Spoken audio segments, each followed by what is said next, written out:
আমি সদৌ অসম গৰিয়ামৰীয়া দেশী জাতীয় পৰিষদৰ কেন্দ্ৰীয় সভাপতি হিচাপে মোৰ সহসাধাৰণ সম্পাদক লগতে আমাৰ গৰিয়া উন্নয়ন পৰিষদৰ চেয়াৰমেন আমাৰ হাফিজুল আহমেদ ডাঙৰীয়াৰ উপস্থিতিত আমাৰ BTR চিফ সন্মানীয় আমাৰ প্ৰমোদ বড়ো ডাঙৰীয়াৰ লগতে আমাৰ MCLৰ সন্মানীয়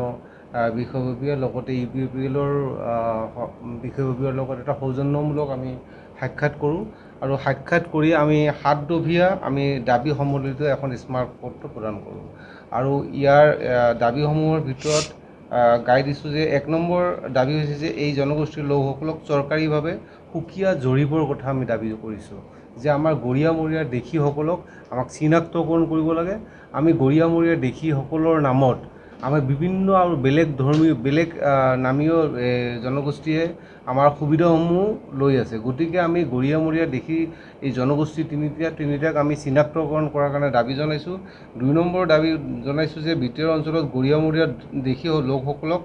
সংৰক্ষিত জনগোষ্ঠীৰ মৰ্যাদা প্ৰদান কৰিব লাগিব, 2 নম্বৰ দাবী আমাৰ। আৰু 3 নম্বৰ দাবী হৈছে ট্ৰাইবেল বেল্ট এণ্ড ব্লকত এলেকাত BTR অঞ্চলত ভূমিৰ অধিকাৰ সুনিশ্চিত কৰা। 4 নম্বৰত আছে আমাৰ ৰাজনৈতিক অধিকাৰ। 5 নম্বৰত আছে আমাৰ গৰিয়ামৰীয়া দেশীসকলৰ বাবে বিভিন্ন নিকায় নিগম বোৰ্ডসমূহত সংৰক্ষণৰ ব্যৱস্থা কৰা। আৰু 6 নম্বৰত আছে আমাৰ গৰিয়ামৰীয়া দেশী নামত উন্নয়ন বোৰ্ড গঠন কৰা। আৰু 7 নম্বৰ আমাৰ দাবী আছে যে আলিমেজ ভৱন আৰু বাঘ হাজৰিকাৰ নামত প্ৰকল্প নিৰ্মাণ কৰা। গতিকে আজি আমি আমাৰ অতিকে সন্মানীয় আমাৰ প্ৰমোদ বড়ো ডাঙৰীয়াৰ লগত খুব আমাৰ আলোচনা খুব ধুনীয়াকৈ আলোচনা হৈছে আৰু আলোচনা আমাৰ ইতিমধ্যে আমাৰ চিফ ডাঙৰীয়াই আমাক কথা দিছে যে এই বৈঠকতে আমাক 2টামান দাবী ইতিমধ্যে আমাক মানি লৈছে আৰু আমাক দাবীৰ ভিতৰত যেনেকুৱা আলিমেজ ভৱন আৰু আমাৰ গৰিয়ামৰীয়া দেশীৰ অফিচৰ নামত আমাক ইতিমধ্যে আমাক দিছে যে অফিচ কৰাৰ কাৰণে আমি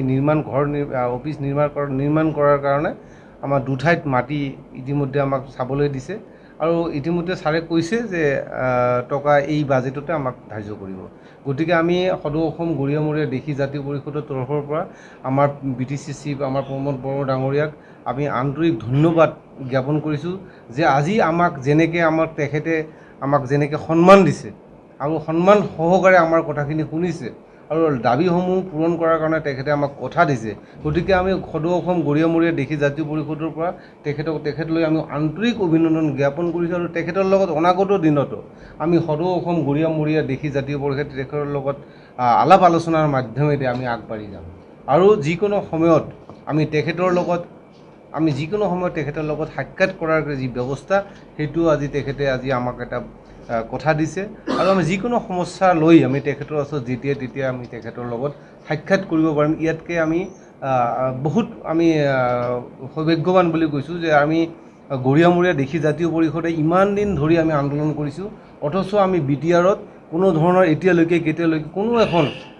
ইয়াৰ আগতো আমাৰ হাগ্ৰামা ডাঙৰীয়া আছিলে, কিন্তু হাগ্ৰামা ডাঙৰীয়া অকল কথাহে দিছিলে, কথাবিলাক কেতিয়াও